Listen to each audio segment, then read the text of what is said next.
श्री स्वामी समर्थ स्वामी विचार चॅनलमध्ये सर्वांचं मनपूर्वक स्वागत। आज आपण प्रखर पितृदोष असणाऱ्यांना एक उपाय सांगणार आहोत।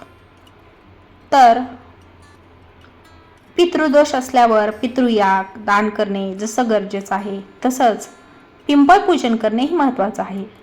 पिंपळाचे झाड बऱ्याच ठिकाणी असते, त्यामुळे पिंपळ पूजन करणे कठीण जात नाही। पिंपळाच्या झाडात अश्वस्थ आहेत असे प्रचलित आहे। पिंपळाच्या झाडाचा उपयोग अनेक रोगांवर देखील होतो। कॅन्सर, पोलिओ, रक्ताचे विकार, ॲलर्जीमध्ये पिंपळाच्या औषधांचा वापर केला जातो। तसेच रविवारी पिंपळाचे पूजन करू नये, या दिवशी या झाडाखालून देखील जाऊ नये। पिंपळाच्या झाडाचे पूजन केल्यानंतर या झाडाला पाणी वाहावे। पिंपळ दीपपूजन धूपबत्ती केल्याने आपली व्यथा या झाडाला सांगितल्याने हे झाड आपले दुःख स्वतः घेते। आपल्या व्यापारात व्यवसायात आर्थिक समस्या असल्यास त्याचे निवारण होण्यास मदत होते असा अनुभव आहे। तसेच पितृदोषात पिंपळ उपासना ही सर्वश्रेष्ठ आहे। पिंपळ उपासनेसोबत सोनिका गुटी पावडरचा वापर करावा, त्याचे चांगले परिणाम अनुभवायला मिळतात।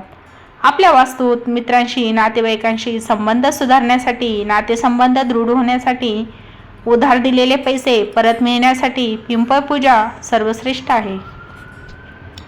पहा, आपली जर आर्थिक स्थिती चांगली नसेल, ढासळलेली असेल तर गुरुवारी विष्णू मंत्र म्हणून पिंपळ पूजन करावे। पाण्यात थोडी हळद टाकून हे पाणी पिंपळ झाडाशी व्हावे। विष्णू सहस्रनाम म्हणावे, दीपपूजन करावे। आर्थिक संकट दूर होण्यासाठी मदत होते।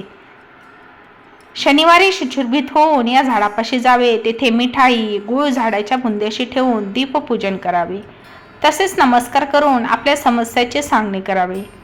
तुम्ही सच्च्या मनाने उपासना केल्यास हे झाड संतुष्ट होऊन आपल्या कार्यात त्यांचा सहभाग मिळतो। हा प्रयोग सलग 7 दिवस करावा, रविवार सोडून। यामुळे आपले आरोग्यही चांगले राहते, गृह पीडा दारिद्र्य निवारण होते, चांगली नोकरी प्राप्त होते, स्वतःचे घर होण्यास मदत होते।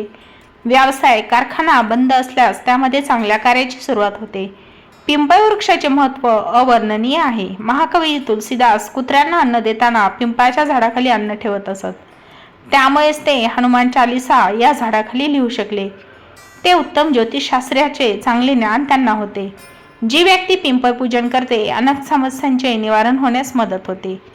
तर अशा पद्धतीने तुम्ही पितृदोष निवारणासाठी पिंपळ पूजनासोबत पितृदान, अन्नदान, जलदान जरूर करावे। तर मंडळी, स्वामींचा हा उपाय तुम्हाला जर आवडला असेल तर तो नक्की करा आणि तुमच्या जीवनातील समस्या दूर करा।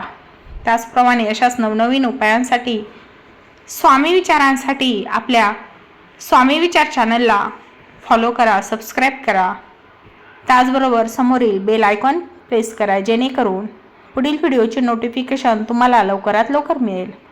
पुन्हा भेटू अशाच माहितीपूर्ण व्हिडिओसह। तोपर्यंत श्री स्वामी समर्थ। धन्यवाद।